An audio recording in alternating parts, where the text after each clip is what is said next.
문 대통령이 중국을 방문해서 13일이니까 내일부터 16일까지 갑니다. 한음 아래에 대해서 미국이 그 결과를 지켜보고 있다라고 제가 이야기를 한 바가 있지요. 제 말에 대해서 많은 분들은 황장수가 그냥 지 생각과 판단으로 할 거다, 이렇게 지금 생각을 할 건데요. 그래서 뭐 그냥 저렇게 항상 떠드는 사람이지 이럴 건데, 저도 상당히 많은 정보 소스를 가동시키고 그걸 통해서 입수한 부분을 분석해서 뉴스 브리핑에서 이야기를 합니다. 요즘 뭐 인기 있는 유튜브 내용들에 보면 그야말로 소설 쓰듯이, 또 심지어 음모론에 입각해서 자기들 마음대로 무책임하게 떠드는 사람들도 많이 있는데요. 저는 절대로 그렇게 이 유튜브를 하려고 생각은 하지 않습니다. 왜 그런가 하면요, 제가 하고 있는 뉴스 브리핑이 아무리 작고 초라해도 다른 큰 방송에서 하지 못하는 진실에 대해서 국민들에게 전달하고자 하는 방향을 최우선에 놓고 보도를 하고 있지, 적당히 그냥 감으로, 적당히 자극적인 것으로, 적당히 음모론을 전달하려고 하지는 않습니다. 그래서 제가 곧 전쟁이 날 것처럼 선동하고 있는 그런 방송들의 무책임함도 건절돼야 된다라고 이야기를 하는 겁니다. 제가 지난주에요, 문 대통령 중국 가서 말 신중하게 해야 된다라고 이야기를 했죠. 그런데 조선일보에서 지금 미국 특파원인 강인선 특파원이 글을 썼는데, 그 글이 제가 하던 내용과 매우 유사해서 제가 소개를 합니다. 제가 강인선 씨를 만나본 적도 없고 전화통화 한번 해본 적도 없어요. 그런데 문 대통령의 방중을 바라보는 시각이 이렇게 유사하다면, 지금 미국의 조선일보 특파원으로서 미국 정치권 조야를 만나보면서 그가 느낀 생각과 제가 이렇게 가동하고 있는 미국의 라인으로 확보한 생각이 거의 일치한다라는 것은 미국의 보편적인 견해가 그러하다라는 것을 의미하고 있지 않겠습니까? 자, 미국은 한국의 친중을 의심하고 있다, 이번 방중을 숨죽여 보고 있다라는 제목의 글을 썼습니다. 백악관은 절박한 중국 견제 심리를 가지고 있는데, 지금 한국이 중국에 약속한 산불에 대해서도 미국은 매우 민감하게 반응을 하고 있고, 워싱턴 외교가에서는 한국과 미국은 음정이 안 맞는 음치 관계다, 그래서 소통이 안 되고 있다라고 이야기를 하고 있다 합니다. 최근에 한국을 다녀온 미국 외교관들을 만난 전직 미 의회 관계자는 한미가 소통이 잘 안 되는 것 같더라, 그러면서 음치라는 표현을 썼습니다. 음을 구분해서 듣지 못하는 사람들과 이야기를 하는 것 같았다. 우리가 흔히 이럴 때 벽을 보고 이야기를 하는 것 같았다, 이렇게 표현을 하죠. 지금 미국 사람들이 그런 이야기를 하고 있는 겁니다. 한국이 가장 이해하지 못하는 부분은 트럼프 정부의 중국에 대한 인식이다 라는데요. 트럼프 정부는 중국과 많은 분야에서 전략적 협력을 추구하지만 근본적으로는 중국과의 관계를 냉전적으로 보는데, 중국과의 경제 전쟁의 모든 것을 걸었던 수석 전략가 스티브 배넌이 백악관을 떠난 이후에도 미국 백악관과 국가안보 회의 안에는 이런 경향이 여전히 강하다는 거죠. 미국의 눈에는 오로지 중국만 보이고 지금이 아니면 영원히 못한다는 절박한 중국 견제 심리가 작동하고 있다는 겁니다. 그래서 미국이 중국을 손을 보려면 지금 봐야 된다 하는 이야기를 하는 사람들이 많다라는 거죠. 자주 인용되는 사례가 수전 썬턴 미 국무부 동아태 차관보의 대행의 경우인데요. 틸러슨 장관이 썬턴을 차관보로 추천했으나 백악관이 중국에 대해 너무 온건하다면서 반대했다는데요. 미국에서는 이 사람을 평가할 때 중국에 대해서 어떻게 보는가를 중심으로 지금 외교관을 평가한다는 겁니다. 지난달 미국 전역을 사정권에 두는 ICBM 도발 이후에 문재인의 방중은 워싱턴 외교 전문가들의 최고 관심사인데요. 숨죽이고 지켜보고 있다라는 전문가도 있고 2015년에 박근혜 대통령이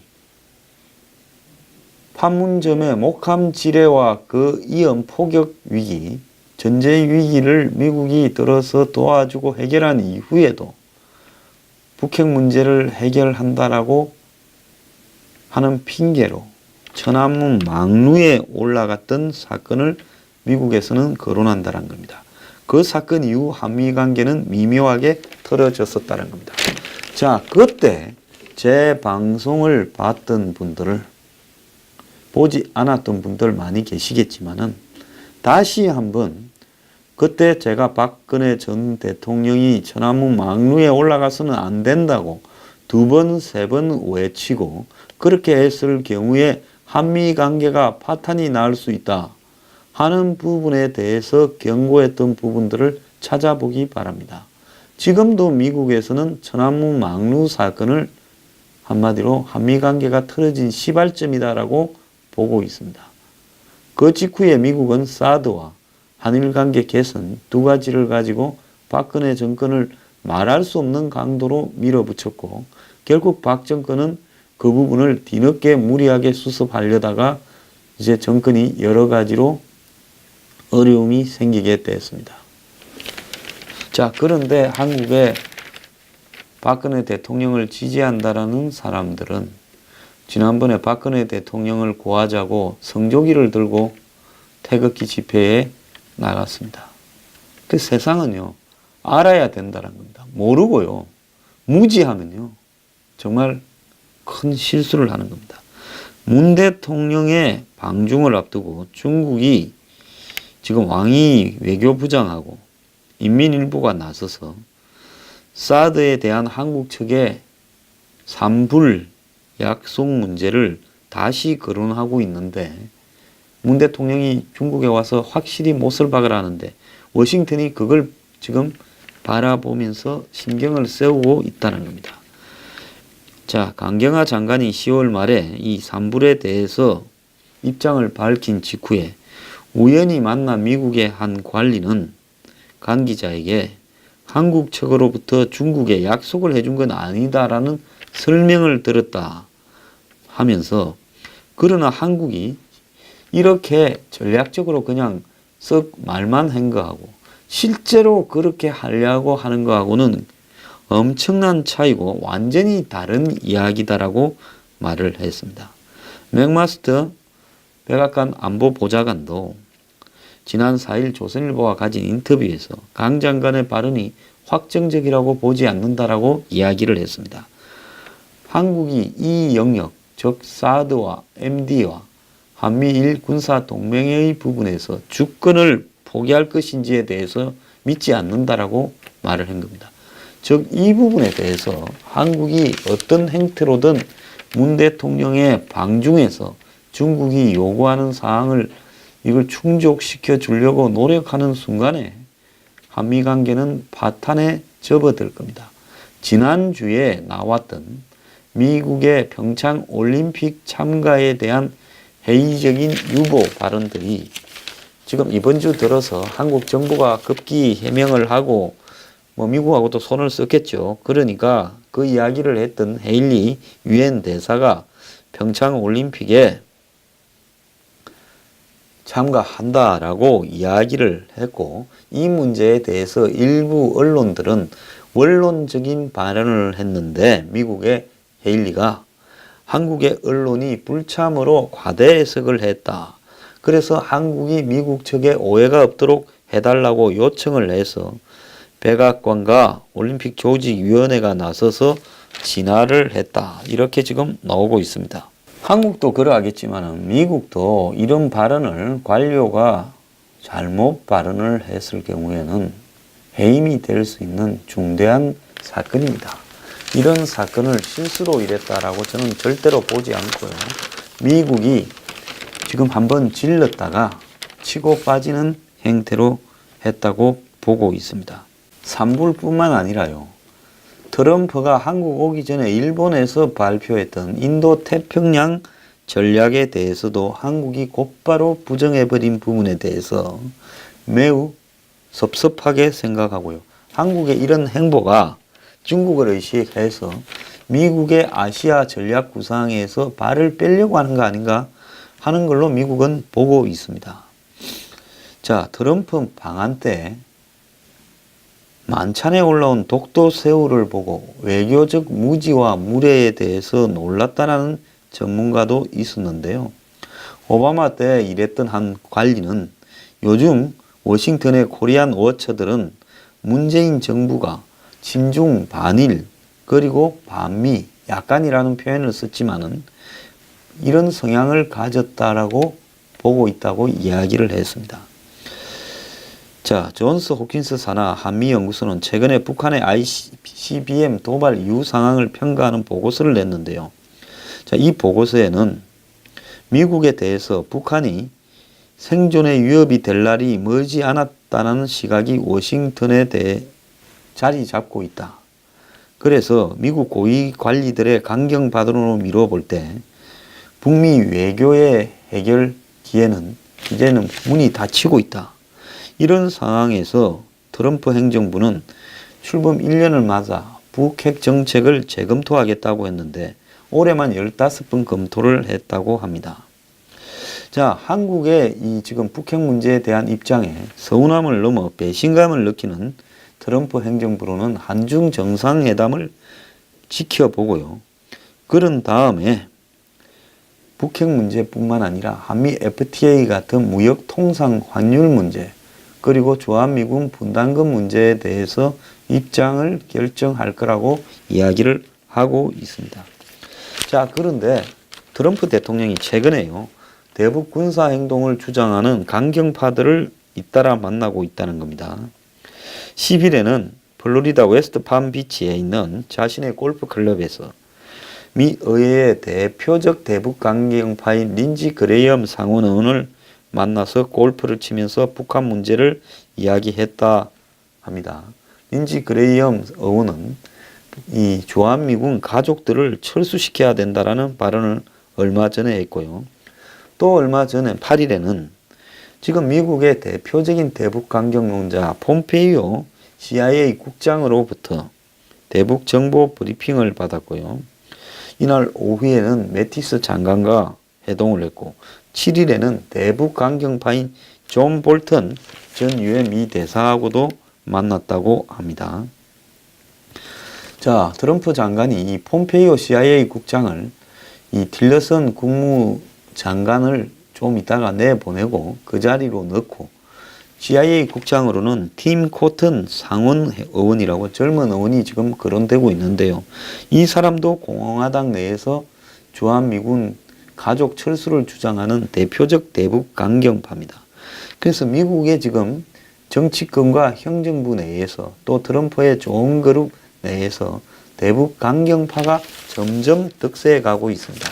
미국의 가장 권위 있는 외교 NGO라고 볼 수 있는 외교협회가 미국의 안보를 위협할 수 있는 2018년 이슈 중에서 북한과의 군사 충돌을 가장 큰 위협으로 꼽았습니다. 북한의 핵과 ICBM으로 인해서 북한, 중국, 러시아와 미국 간에 군사적 충돌이 생길 수 있다. 이것이 미국의 장기적 국가 이익에 가장 큰 영향을 미칠 수 있는 위협적 사건이다라고 간주하고 있습니다. 자, 미국은 입장을 분명히 밝히고 있는데요. 지금 올림픽, 패럴림픽 하는 2월 말 3월 초에 열릴 연례 한미연합훈련을 평창 올림픽과 겹치지 않도록 하려고 하는 또 지금 조율을 시도하고 있는 한국 정부의 입장에 난색을 표명했다고 합니다. 키 리졸버 독수리 훈련은 매년 2월 말 3초에 열리는데요. 5, 60일간 합니다. 그래서 평창 올림픽하고는 직접적으로는 겹칠 가능성은 없지만 패럴림픽하고는 겹칠 가능성이 있는데요.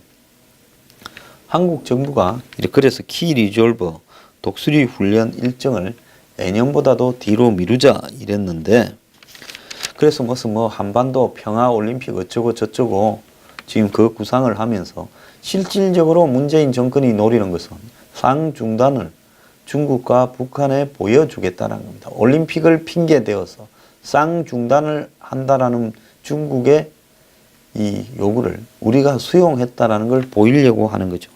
그런데 미국 측에서는 조정에 난색을 표하면서 하나를 조정하면 나머지 일정도 영향을 받으니까 그럴 수 없다라고 이야기를 하고 있습니다. 문재인 정권이 알아야 될 거는요, 한미 동맹이 아니면 한중 동맹 두 개 중에 하나를 택해야 되는 거예요. 중간은 없습니다. 미국과는 동맹이고 중국과는 우호적 전략적 동반자 관계요. 개 풀 뜯는 소리 하지 마라 그러십시오. 과거 노무현 정권 시절에요, 동북아 균형자론을 이야기하면서 미국도 황당했고 중국도 황당해했습니다. 그 힘도 없는 아무것도 없는 나라가요, 교묘하게 위험한 줄타기를 하려다가 미국에 대해서 일종의 배신처럼 관주되는 일이 나왔습니다. 그래서 지금 한국이 균형자니 이런 소리를 하게 되면 미국의 입장에서는 이것이 완전히 배신이고요. 그런 입장의 연장성산에서 봤을 때 한마디로 지금 한국이 운전석에 앉겠다라면서 쌍중단, 쌍궤에 찬성하는 모양은 미국의 입장에서는 이제 완전히 배신을 때리고 있다라고 생각을 하는 겁니다. 자, 당시 저도 잘 아는 리차드 롤리서 이 국방부 아태 담당 차관보가요, 이 노무현 정권 때 반미는 어때라면서 중국어로 경사되는 동북아 균형자론을 계속 밀어붙이니까요, 뭐라고 했는가 하면 주미 한국 대사를 불러다가 동맹을 바꾸고 싶다면 언제든지 말해라, 원하는 대로 해주겠다, 이렇게 말을 했습니다. 자, 노무현 전 대통령뿐만 아니라 동아일보 지금 이 칼럼입니다. 박재균 칼럼, 어제 칼럼인데요. 임기 초 한국 대통령들은 천하를 거머쥔 양 승리감에 들떠서 동북아 평화 정착을 위한 한국의 주도적 역할을 이야기하는 착각에 빠져서 노태우는 동북아 평화 협의회, 김영삼은 동북아 다자 안보 협력, 박근혜는 동북아 평화 협력 구상 등을 드러냈고, 특히 임기 초부터 친중 성향을 드러냈던 박근혜 전 대통령은 2015년 9월에 시진핑, 푸틴과 나란히 천안문 막루에 섰고, 이것이 미국이 한일 양국 가운데 일본을 선택해서 더 강한 동맹으로 삼는 결정적 계기가 됐다는 거죠. 자, 중국은 북한의 동맹국입니다. 그러면 적의 동맹국이 우리하고도 동맹국이 될 수 있다고 생각을 합니까? 미국은 북한의 가장 강한 반대 국가입니다. 그렇다면 여기에서 누구를 택해야 한국이 살 것인가? 중국은 6.25 때 먼저 침략해온 북한을 통일시키려는 미국에 맞서, 유엔에 맞서 중공군을 보내어서 통일을 방해하고 수십만 명을 죽인 나라입니다. 자, 이런 나라에 대해서 중립을 운운하면서 마치 그쪽에 비를 맞추면요, 이제 미국을 보고 동맹을 해지하자고 이야기하는 게 맞지요. 자, 그러지도 않으면서 내가 저기 가서 하는 짓을 이쪽은 모를 거다, 이쪽에 가서 하는 짓은 저기서 모를 거다라고 하면서 마음은 북한하고 중국에 있으면서 적당히 미국을 왕따시켜 가는데요, 미국 사람들이 좀 머리가 나쁘긴 합니다. 좀 늦게 깨달지만은 깨달은 순간에는 잔혹한 보복으로 이 동맹관계를 끝낼 겁니다. 문재인 대통령 국민 5천만한테서 동맹 바꾸는 거 위임 받은 적이 있습니까? 당신이 잘못 선택해서요, 5천만 국민의 안위가 위협받게 생겼습니다. 양다리 이런 식으로 타려고 하면요, 반드시 끝이 안 좋을 겁니다.